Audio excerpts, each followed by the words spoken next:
a vosotros, queridos hermanos, de este hermoso grupo edificados en la palabra. En esta mañana les saludo a todos ustedes que se dan cita cada mañana para escuchar estas reflexiones y conocer más acerca de la voluntad de nuestro Dios. En esta mañana continuamos, amados hermanos, con nuestro eslogan mensual y el análisis al libro de Éxodo. Jehová camina con su pueblo. Y ya, amados hermanos, en esta 10ª semana, que se titula El becerro de oro y la gran intercesión de Moisés, el quebrantamiento y la renovación del pacto entre Dios e Israel. Ese es el subtema, mis queridos hermanos, y el tema de nuestra reflexión el día de hoy lleva como título la amenaza de una separación entre Dios y su pueblo y la gran intercesión de Moisés, los puntos esenciales del arrepentimiento y la renovación posterior al pecado. Pero antes de entrar en materia, queridos hermanos, quiero que me acompañen a elevar una plegaria al Todopoderoso para que Él pueda guiarnos en este estudio el día de hoy. Oremos. Bondadoso Dios, Padre nuestro que estás en el cielo, en esta mañana, bendito Creador, agradecemos, Señor, todas tus bondades, porque tú nos has permitido, Señor, un descanso tranquilo, porque has bendecido nuestra vida de una manera enorme, Señor, permitiéndonos abrir los ojos. Padre, en esta mañana queremos, Padre bueno, suplicar tu dirección, tu guía, para poder, Señor, exponer esta palabra, pero sobre todo, mi Dios eterno, que sea fijada en nuestros corazones, para que, mi Dios, podamos ser hacedores de ella y no solo oidores olvidadizos, Padre. Que todas estas reflexiones, Señor, que hemos aprendido, que estamos escuchando, queden grabadas en nuestras mentes, en nuestros corazones, para que pueda resurgir, Señor, esa renovación, para que ese quebrantamiento, Padre, pueda, Señor, llevarnos a esa reconciliación contigo. Que la intercesión diaria, Señor, que nuestro Señor Jesucristo hace ante ti, por nosotros, Padre, por nosotros los humanos, sea, mi Dios eterno, escuchada. Y que, bendito Dios, podamos reconciliar contigo nuestras vidas en humildad, en perdón, misericordia, Señor. Gracias por estos temas en los cuales tú nos llamas, Señor, a la conciencia, a la exhortación, al analizar y al entender, Padre, al visualizar todo lo que tú quieres que nosotros aprendamos, que todo lo que fue escrito, Señor, como dice tu palabra, para nuestra enseñanza fue escrito. Y ahora, Padre, en tus manos ponemos estos momentos, para que seas tú, mi Dios, guiando a esta tu sierva, Señor, que sin ningún mérito propio, Padre, porque no lo merezco, Señor, sino por esos méritos enormes de tu Hijo amado, Señor, es que nosotros nos presentamos cada mañana delante de ti.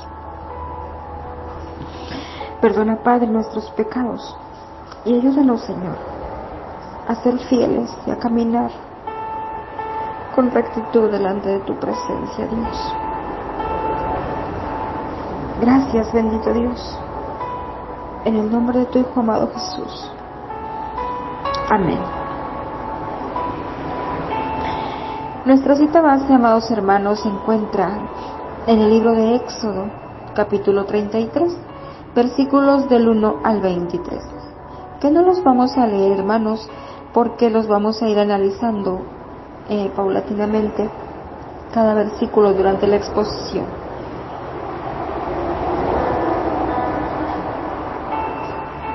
Y la introducción de nuestro tema, el pecado separa al ser humano de Dios. Él es santo, puro y justo, Por lo tanto, no puede tener relación alguna con el pecado, sino que debe juzgarlo y condenarlo. Su naturaleza santa lo exige.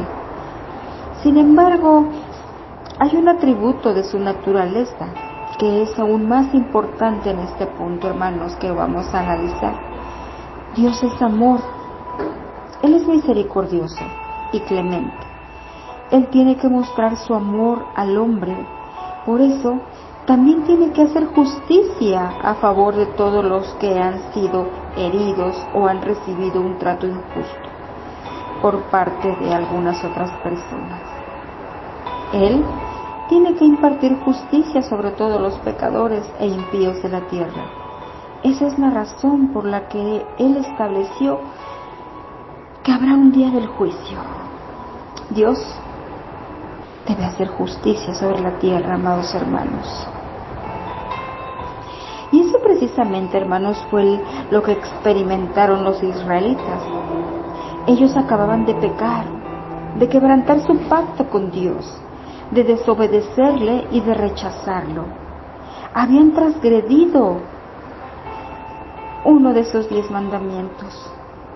Por consiguiente, el juicio de Dios estaba a punto de recaer sobre ellos. Pero Moisés se había presentado delante de Dios para interceder a favor.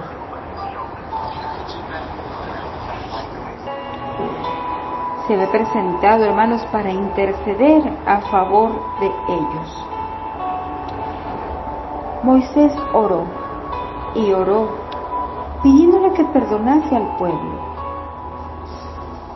Este pasaje que hoy vamos a analizar, hermanos, nos muestra a Moisés aún en la presencia de Dios, aún buscando a Dios y rogándole que perdonara y restaurara a su pueblo para que volvieran a gozar del favor divino.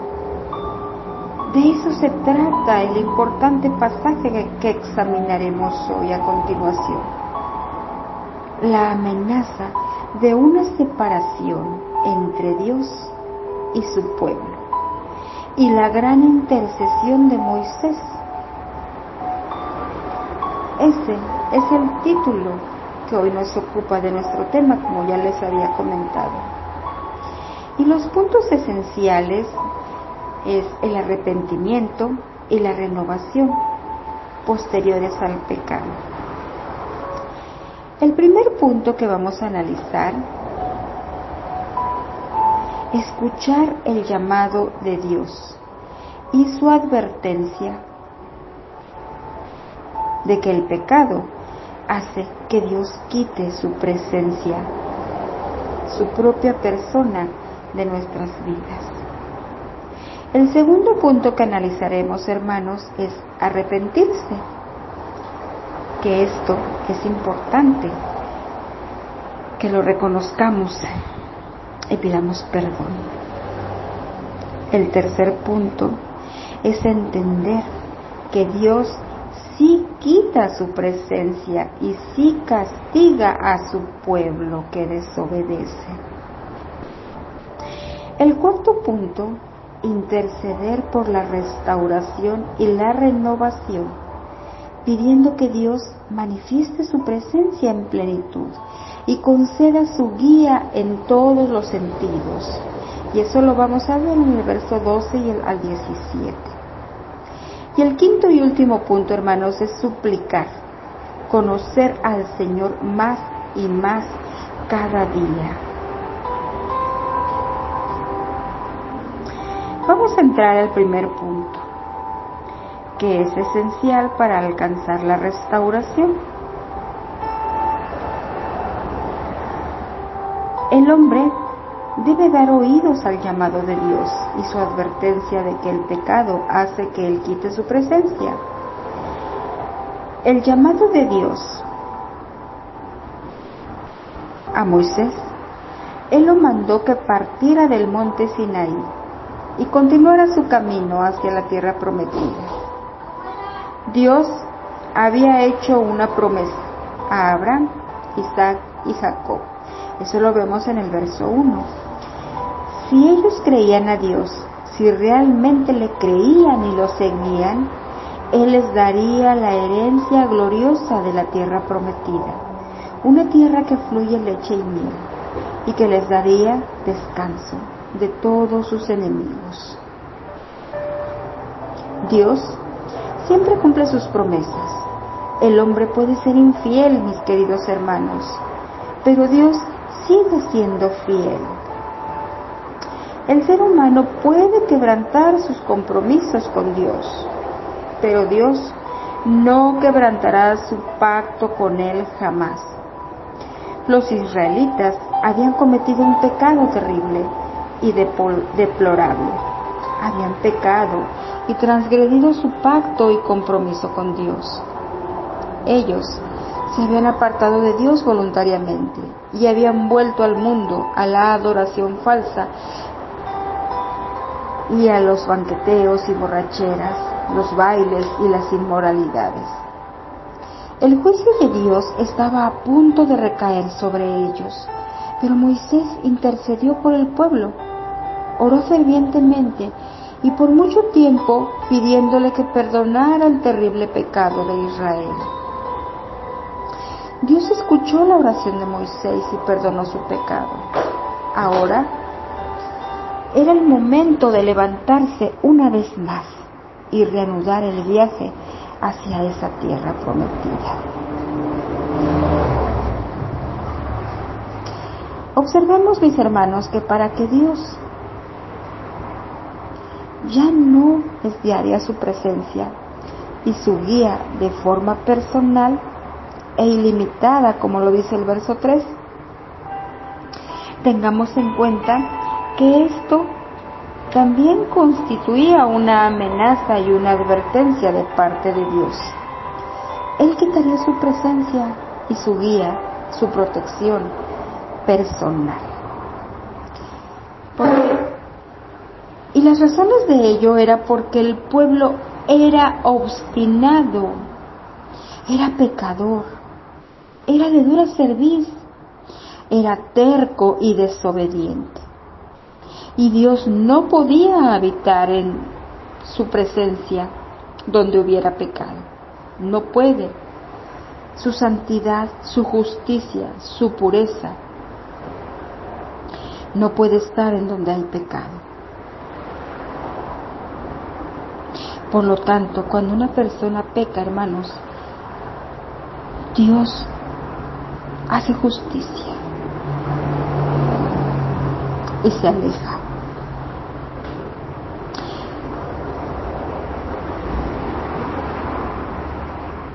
El pueblo era contumaz y obstinado. En el transcurso de su viaje hacia la tierra prometida, era muy probable que siguieran pecando, desobedeciendo a Dios y apartándose de Él. Si la presencia especial de Dios, la manifestación de su presencia, habitaba en medio de ellos, la santidad y la justicia de Dios recaerían de inmediato sobre ellos y les impartiría su castigo.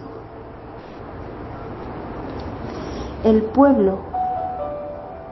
pecado, nos separa de Dios. Cuando permanecemos en el pecado, la presencia de Dios deja de moverse y de estar viva dentro de nuestro corazón y nuestra vida, y entonces nos volvemos insensibles a su voz y dejamos de sentir su presencia, guía y cuidado. Por eso Salmo 66:18 dice: si en mi corazón hubiese yo mirado a la iniquidad, el Señor no me habría escuchado. También Isaías 52:2 nos dice: pero vuestras iniquidades han hecho división entre vosotros y vuestro Dios, y vuestros pecados han hecho ocultar de vosotros su rostro para no oír. Y por eso nos recomienda: mas el justo vivirá por fe, y si retrocediese no agradará a mi alma. Pero nosotros no somos de los que retrocedemos para perdición, sino de los que tienen fe para perseveración del alma. Ay, ese pasaje me gusta mucho, hermanos, y es algo que debe motivarnos, debe animarnos a que nosotros no somos de los que retrocedemos, a que tenemos que buscar todos los días el favor de Dios, el perdón y la misericordia, para que podamos avanzar en nuestro peregrinar en esta tierra, para llegar a esa tierra prometida. El segundo punto para alcanzar la restauración de Dios es absolutamente imprescindible.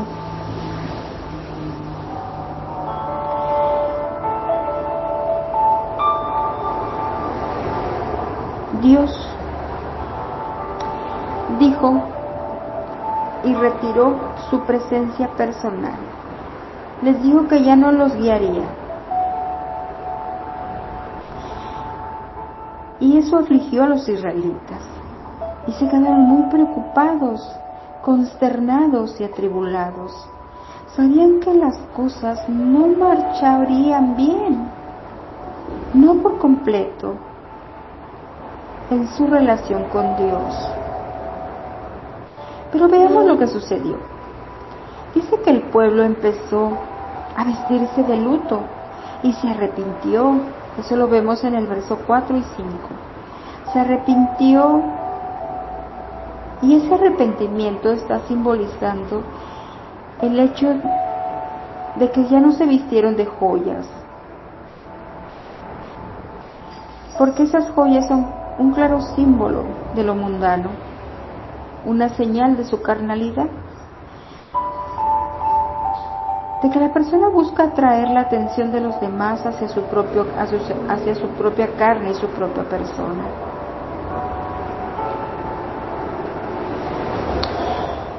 El pueblo, hermano, se arrepintió por 3 motivos.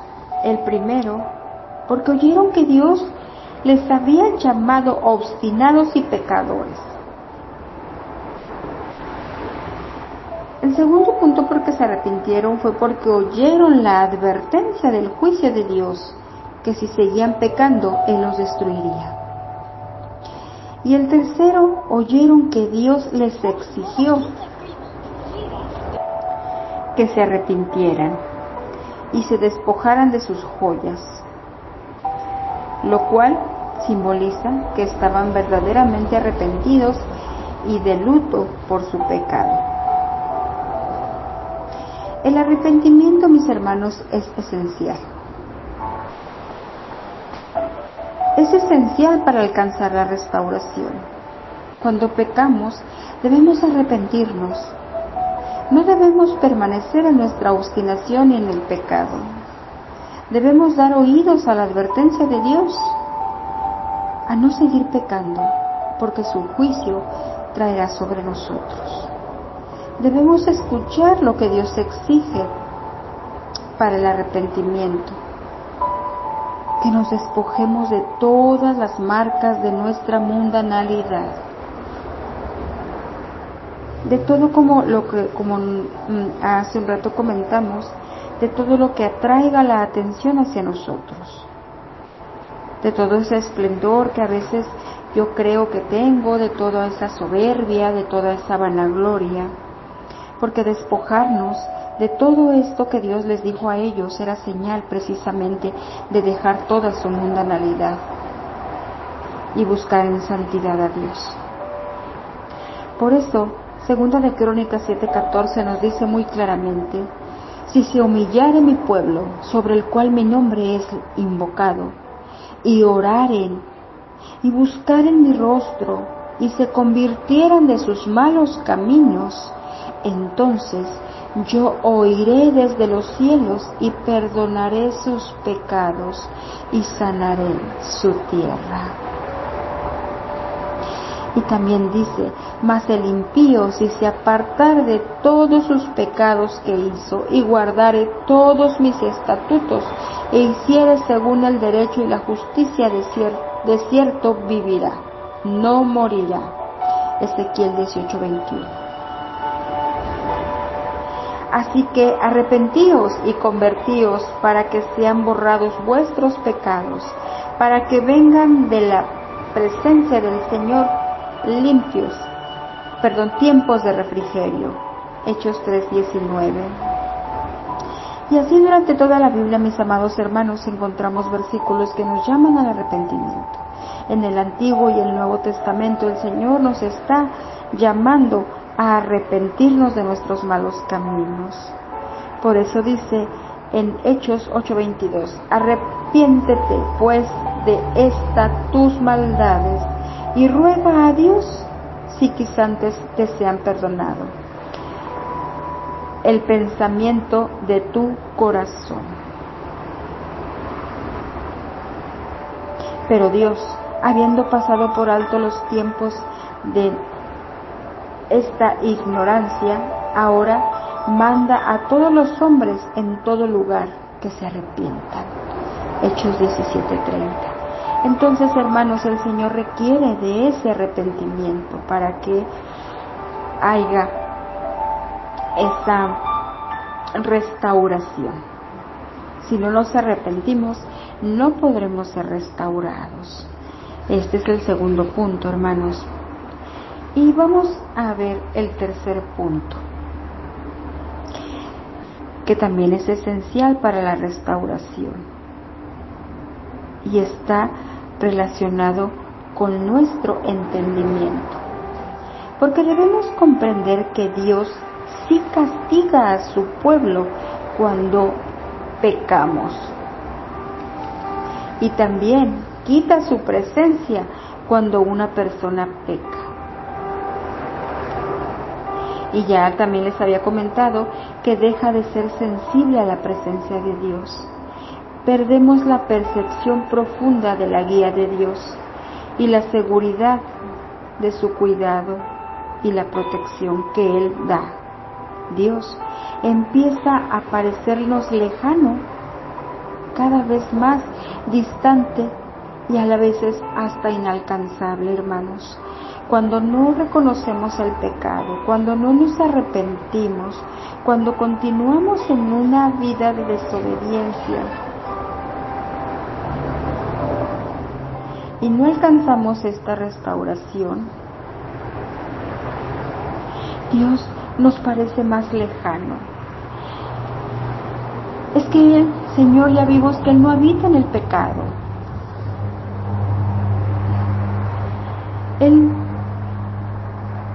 Él se aleja, y por eso es que cuando tenemos esas fallas y comenzamos a hacernos insensibles, sentimos que Dios no escucha nuestras oraciones.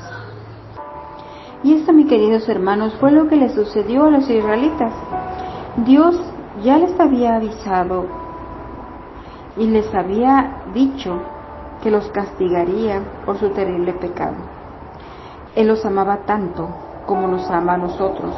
En consecuencia, cuando ellos pecaron, Él tuvo que castigarlos para corregirlos y disciplinarlos. Y la forma en que derramó ese castigo fue quitando su presencia. El hecho de que Dios había quitado su presencia del medio del pueblo está simbolizado, en que Moisés tomó una tienda y la instaló fuera del campamento y declaró que sería el centro ahora de la adoración de Israel. La llamó el tabernáculo de reunión, el lugar a donde el creyente debía acercarse para encontrarse con Dios. La presencia de Dios debía estar fuera del campamento, lejos del pueblo, y no dentro del campamento, en medio del pueblo. Ahora, los creyentes interesados, quienes realmente querían buscar al Señor, tenían que salir del campamento para buscarlo. Moisés se acercaba continuamente a la tienda para buscar al Señor.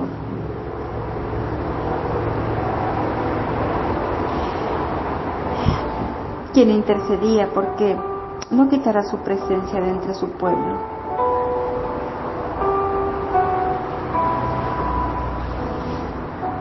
El pueblo también estaba muy preocupado y mostró más reverencia de lo normal cuando Moisés entraba al tabernáculo de reunión.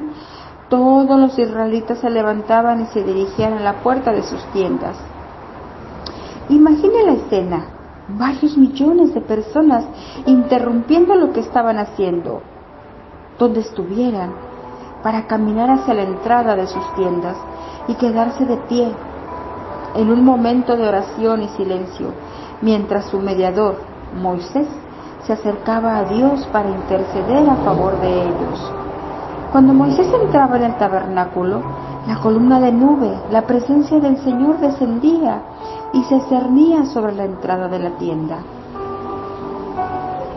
Mientras Moisés estaba en el tabernáculo, los israelitas preocupados se quedaban a la entrada de sus tiendas y adoraban al Señor. Ellos también buscaron al Señor para que Él concediera la restauración completa de su presencia entre ellos, la guía y el cuidado y la confianza que Dios provee, la protección y la seguridad que Dios da a los que Él cobija y guarda y cuida, pero son los que le obedecen.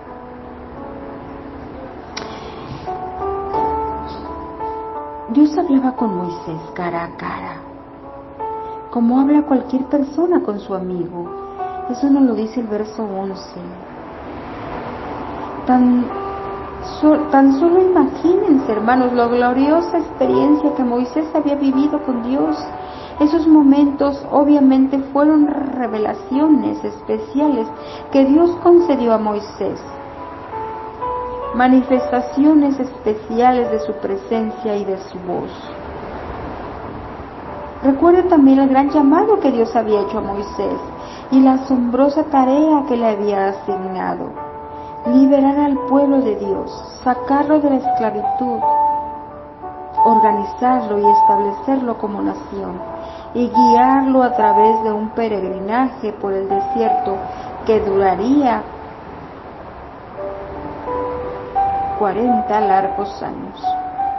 Moisés necesitaba vivir encuentros muy especiales con Dios.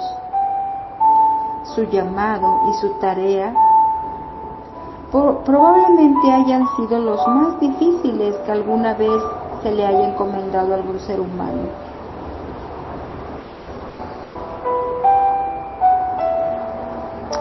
Hay algo que necesitamos entender. Dios nos disciplina cuando pecamos. Él nos ama con un amor perfecto. Por lo tanto, cuando fallamos, Él nos disciplina y nos corrige para no condenarnos. Y también es para guardarnos de daños y para no destruirnos a nosotros mismos por ese pecado y esa desobediencia, porque recordemos que la paga del pecado es la muerte. Por esa razón, mis amados hermanos, Él siempre lo hará, porque nos ama y quiere lo mejor para nosotros.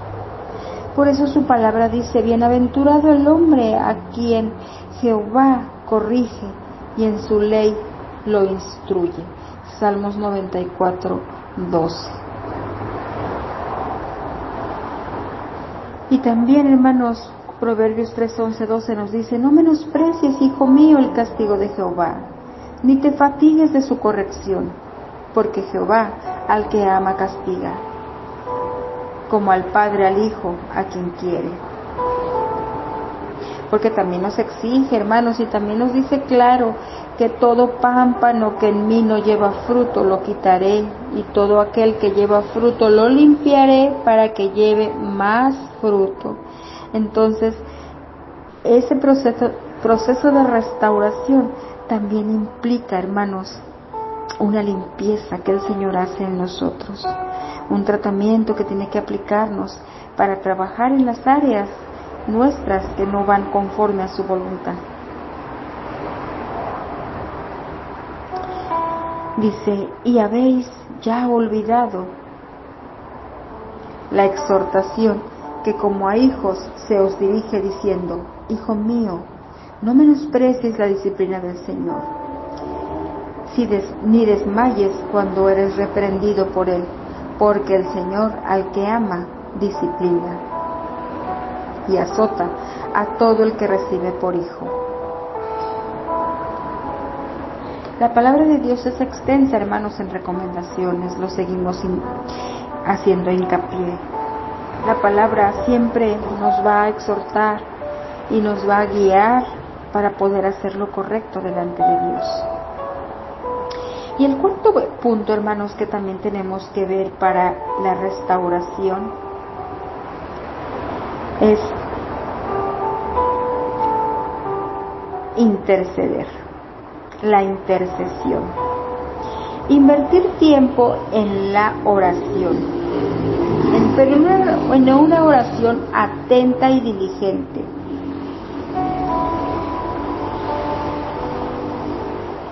Pedir, buscar, tocar la puerta, rogar, clamar.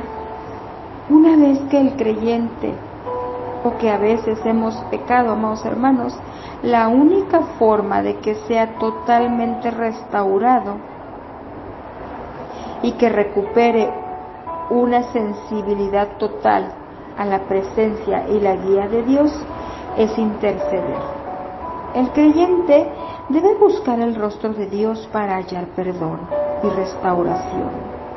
Moisés estaba muy preocupado por el castigo que Dios había impuesto a Israel. Sentía que su pueblo y él jamás podrían alcanzar la tierra prometida sin la presencia de Dios mismo, guiándolos en persona. Él no estaba satisfecho con la segunda mejor opción. No le bastaba con la guía de un ángel. Él quería a Dios.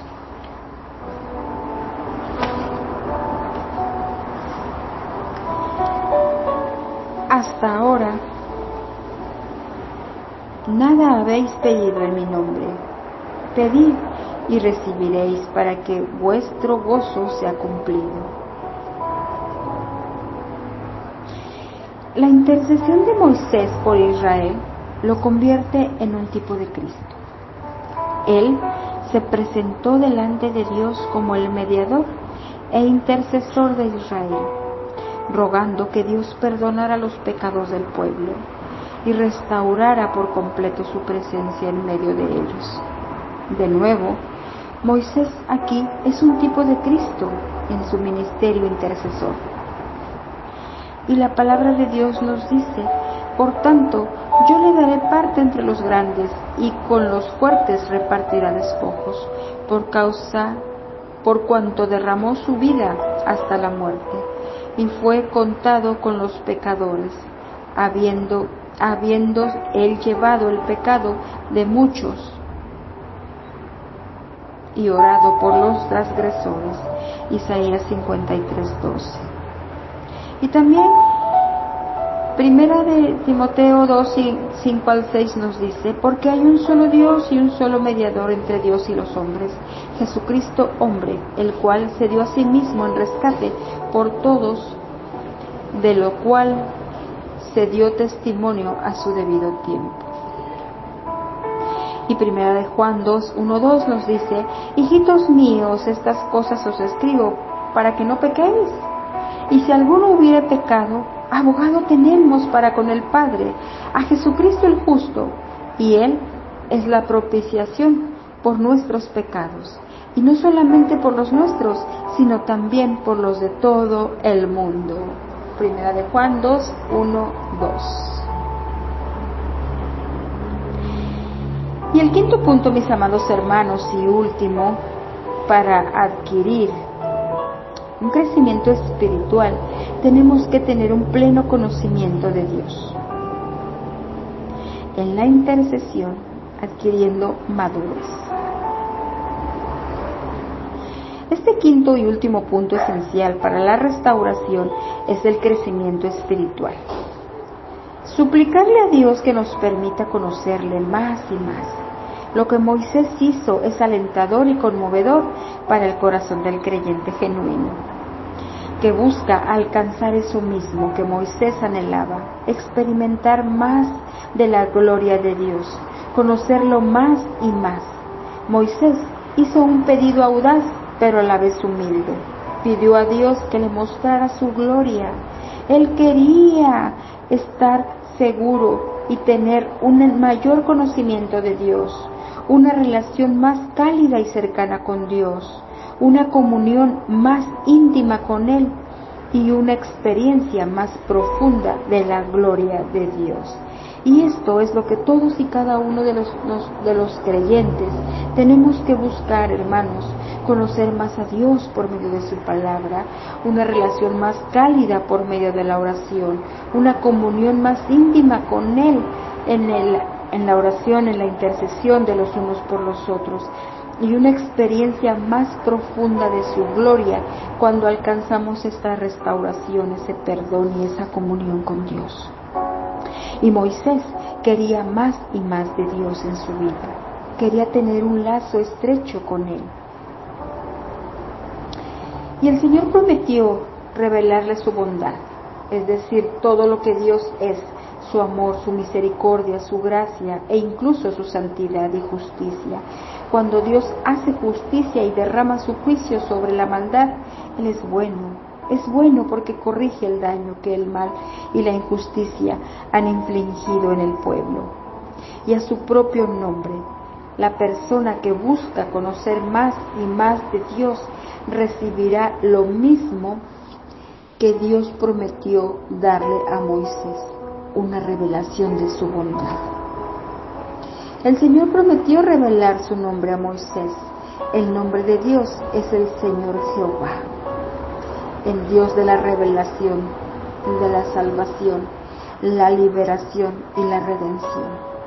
El Dios que es el gran yo soy, la mismísima fuente esencia de la esencia y de la energía, de la fuerza del ser. La persona que busca conocer más y más del Señor aprenderá más sobre el nombre del Señor en la plenitud de su significado. Aprenderá que Dios es el Señor, que es el gran yo soy de la revelación. El Señor prometió mostrar misericordia y compasión hacia su pueblo, revelándose según su voluntad, como lo vemos en el verso 19. Dios le estaba diciendo a Moisés que tendría compasión de él y se revelaría a sí mismo como Moisés se lo había pedido. Pero había una sola restricción, hermanos, respecto de lo que Moisés pidió, aplicable a cualquier otra persona que lo pidiera. Él pidió ver la gloria de Dios, pero nadie puede ver el rostro de Dios y seguir vivo, porque eso lo dice el verso 20. La abrasadora santidad de Dios, su justicia y su pureza consumirían al ser humano de inmediato.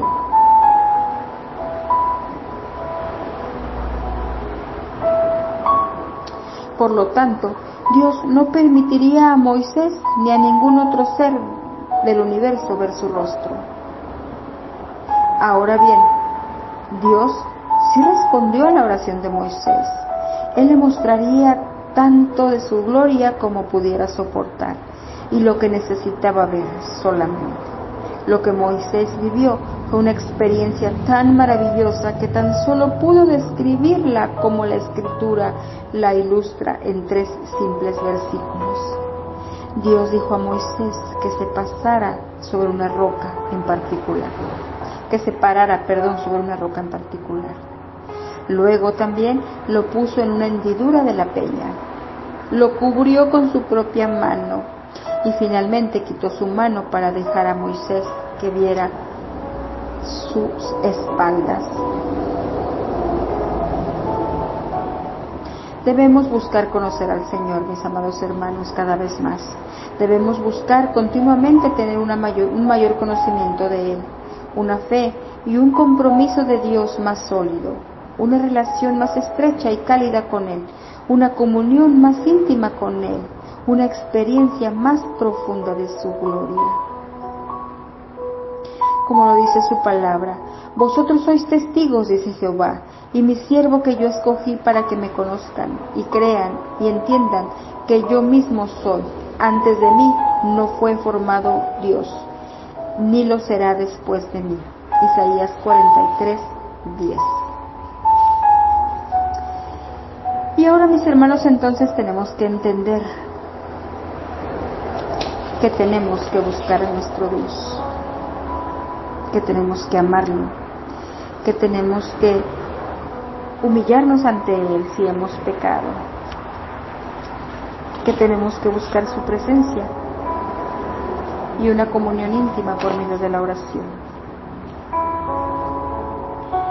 Que estos estudios, amados hermanos, nos lleven a ese conocimiento profundo de nuestro Dios, a ese conocimiento y ese entendimiento de saber que Él es Dios, que Él es el gran yo soy, y que ese mismo Dios que hizo maravillas, que abrió el mar, que sacó con mano extendida y brazo fuerte al pueblo de la esclavitud, es el mismo Dios que tenemos ahora, es el mismo Dios que adoramos, es el mismo Dios que creemos, es el mismo Dios que nos perdona, que nos restaura, que nos ama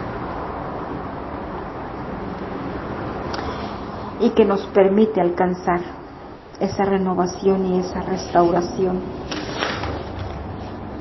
por medio de nuestra obediencia, de nuestra fidelidad y de nuestro compromiso diario con Él. Oremos. Padre poderoso y misericordioso, te damos las gracias por estos momentos, Señor, de estudio, por estos momentos en los cuales, Padre, tú nos has permitido, Señor, conocerte cada día más. Gracias, Padre, te pido bendigas el corazón de cada uno de mis hermanos aquí presentes, que bendigas y afirmes y confirmes la palabra, Señor, para que podamos, Padre bueno, buscar tu rostro cada día, cada mañana, para poder humillarnos pidiendo perdón, Señor, cada vez que fallamos para ti, Señor. Poder, Padre bueno, suplicarte que tu presencia no se aleje, Señor, que así como la oración diaria de David era: no quites de mí tu Santo Espíritu, renueva un espíritu recto dentro de mí. Que sea también, Señor, nuestro anhelo y nuestra oración diaria, porque tú, Padre bueno, perdones nuestras iniquidades, perdones nuestras faltas, Señor, perdones nuestros pecados. Que tu presencia no se aleje de nosotros, Señor. Que no quites, Padre, tu Santo Espíritu de nosotros, Señor, porque no tenemos a dónde ir, mi Dios. Fuera de ti no tenemos a dónde ir, como decían tus apóstoles. ¿A dónde iremos, Señor, si solo tú tienes palabra de vida eterna? Gracias, Padre, por tu presencia. Gracias por tu amor. Gracias por tu misericordia y por tu perdón. En el nombre de tu Hijo amado Jesús clamamos y suplicamos. Amén y amén.